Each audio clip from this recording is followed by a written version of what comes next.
Yo, welcome back, kembali lagi di channel Atoa Hayato.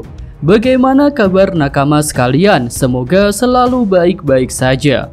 Yo, setelah minggu lalu libur, chapter 1035 akan rilis minggu ini. Dan untuk video soft versi cepatnya mungkin akan seperti biasa muncul di hari Selasa malam. Dan pada video ini Mimin akan memprediksikan mengenai hal apa saja yang akan muncul di chapter 1035 dan juga chapter-chapter selanjutnya. Oke, tanpa basa-basi lagi, langsung aja kita mulai pembahasannya. Fokus utama chapter 1034 yang lalu masih mengisahkan tentang Sanji. Dan jika mengikuti pola chapter-chapter yang lalu, maka kemungkinan besar chapter 1035 nanti masih akan fokus kepada Sanji. Ya, di akhir chapter 1034, Sanji sudah mengeluarkan sebuah serangan super dahsyat yang menggunakan gabungan seluruh kemampuannya. Dan rasanya Queen akan menerima dampak yang sangat besar karena serangan Sanji itu. Nah, setelah Sanji menggunakan gabungan seluruh kemampuannya, maka saatnya bagi Queen untuk melakukan hal yang sama. Dia tentu masih punya suatu kemampuan original yang menjadi kartu asnya dalam pertempuran ini. Dan hal itu akan membuat pertarungan jadi semakin memuncak. Di video yang lalu Mimin sempat singgung bahwa kartu as Queen ada di tangan cyborgnya yang sudah dirusak oleh Sanji. Dan tentu sebenarnya tangan cyborg Queen itu belum rusak sepenuhnya. Yang dilakukan Sanji mungkin malah membuka segel kekuatan tersembunyi yang ada di sana. Oke, setelah Sanji, scene tentang Zoro mungkin juga akan muncul kembali. Di akhir chapter 1033 yang lalu, Zoro sudah siap menggunakan Housoku Haki dalam ketiga pedangnya. Dan rasanya serangan Zoro berikutnya akan mampu melukai King. Tetapi tentu tak akan bisa langsung mengalahkan komandan terkuat Kaido itu. Karena King sendiri terlihat masih santai saat mengetahui Zoro bisa menggunakan Housoku Haki. Jadi King masih punya satu kemampuan untuk melawan power up Zoro itu. Ya, bisa karena King juga sebenarnya memiliki Housoku Haki atau kemampuan tersembunyi lain dari ras Lunaria yang juga sedang dicari tahu oleh Zoro. Ya, intinya pertarungan Zoro versus King nanti akan berjalan dengan lebih seimbang. Oke, selain pertarungan Zoro dan Sanji, masih ada beberapa pertarungan lain yang mungkin akan menunjukkan perkembangannya di chapter 1035. Misalnya pertarungan Luffy versus Kaido yang sudah lama tidak diperlihatkan lagi. Kondisi terakhir Luffy sudah siap bertempur dengan perut yang kenyang. Sementara Kaido menurut Yamato sudah mulai melemah. Hal itu terlihat dari awan apinya Kaido yang mulai tidak stabil. Nah, jika pertarungan Luffy versus Kaido diperlihatkan lagi, mungkin kita akan melihat pertunjukan lain dari kemampuan Uo-Uo no Mi yang mungkin bisa membuat stamina Kaido kembali bertambah. Ya, jika diperhatikan Uo-Uo no Mi sangat overpowered dalam hal damage yang dihasilkan. Hal itu membuat Mimin berpikir jika setidaknya terdapat satu kemampuan yang bersifat regenerasi dari Devil Fruits Mythical Zoan itu. Kemudian selain pertarungan Yonko Kaido versus Luffy, pertarungan Yonko Big Mom versus Kid dan Law juga masih sangat menarik untuk dinantikan kelanjutannya. Karena Kid dan Law sudah mencapai awakening dari kemampuan Devil Fruits mereka. Sementara Big Mom menggunakan kemampuan yang cukup berbahaya dengan memakan 1 tahun usianya sendiri. Ya, kita tahu jika Big Mom adalah Yonko yang cukup ceroboh hingga bisa dibully oleh kru topi jerami. Jadi mungkin skema konyol tentang habisnya usia Big Mom karena dia makan sendiri akan menjadi salah satu daftar tindakan ceroboh Yonko itu. Oke, selanjutnya pertarungan antara CP0 versus Apo dan Drix juga bisa menjadi salah satu hal yang dimunculkan. Mengingat kapal-kapal marin sudah dikabarkan berada di dekat perairan Wano.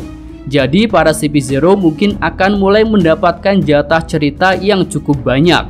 Lalu untuk Robin dan Brook mungkin belum bisa kabur sepenuhnya dari para CP0 karena masih ada satu anggota CP0 lagi yang belum muncul.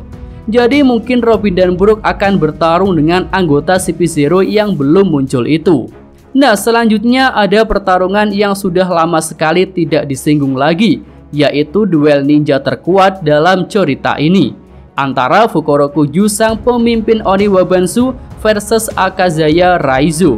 Sebenarnya pertarungan kedua ninja ini bisa sangat menarik jika menampilkan jutsu-jutsu ninja yang kuat. Lalu sepertinya pertarungan Raizu versus Fukurokuju itu akan berkaitan dengan Orochi yang terakhir dikabarkan sedang berada di ruang bawah tanah. Karena saat itu Orochi sendiri mengatakan sedang menunggu kedatangan Fukurokuju untuk diajak kabur bersama setelah rencana peledakannya berhasil. Nah, itu adalah beberapa pertarungan yang mungkin akan dimunculkan pada chapter 1035 dan chapter-chapter selanjutnya. Kemudian selain adegan pertarungan, masih ada beberapa detail alur cerita yang menarik untuk dimunculkan karena berkaitan erat dengan situasi yang ada di Onigashima. Dimulai dari keberadaan Hiyori Kozuki bersama Orochi di gudang bawah tanah. Ya, Orochi akhirnya bertemu dengan Komurasaki alias Hiyori karena tertarik oleh suara samisen yang dimainkan oleh Putri Oden itu. Dan tentu Hiyori punya suatu rencana untuk menghabisi Orochi yang mungkin bisa dia lakukan seorang diri tanpa bantuan dari siapapun, termasuk Kyoshiro alias Denjiro. Iya, memang Denjiro sudah lama menghilang dan sangat mungkin itu merupakan rencananya dengan Hiyori untuk menghabisi Orochi. Tapi jika kita ingat-ingat, Hiyori pernah punya keinginan untuk menghabisi Orochi dengan tangannya sendiri. Dan hal itu tentu akan terlihat epik, karena sebelum OTW ke dunia lain, Orochi akan mengetahui kenyataan bahwa Komurasaki adalah anak dari Oden Kozuki. Kemudian keberadaan Orochi di ruang bawah tanah juga akan nyambung dengan monster Kazenbo yang sedang OTW ke sana. Nah, di sini ada dua pihak yang sedang berencana untuk mengalahkan Kazenbo, yaitu Yamato bersama Numbers Buga dan Marco bersama Izu. Ya, sebagai monster api raksasa, rasanya Kazenbo bukan api biasa yang mudah untuk dikalahkan. Jadi diperlukan orang seperti Yamato dan Marco yang sama-sama punya kemampuan Mythical Zoan untuk mengalahkan karya terakhir Kanjuro itu. Tapi sebenarnya jika mau berpikir simpel, masih ada satu tim lagi yang mungkin akan berperan untuk mengalahkan Kazenbo, yaitu timnya Usopp Nami dan Kinemon beserta rombongannya. Iya, pergerakan mereka mungkin juga akan muncul di chapter 1035 nanti, di mana Kinemon akan mencapai lokasi Okiku lalu menolongnya. Nah, untuk Kinemon, jika nanti tubuhnya sudah kembali seperti semula, bisa saja melakukan serangan kombinasi bersama Nami, di mana Kinemon akan menggunakan kemampuan memotong api untuk memotong-motong monster Kazenbo menjadi potongan kecil. Dan kemudian Nami akan menggunakan hujan untuk menghabisi Kazenbo yang sudah jadi potongan kecil. Ya, itu bisa jadi skema lain untuk mengalahkan Kazenbo, di samping usaha utama dari tim Yamato dan tim Marco. Nah, satu hal lagi yang sangat mungkin akan dimunculkan pada chapter 1035 adalah perkembangan usaha Naga Momonosuke.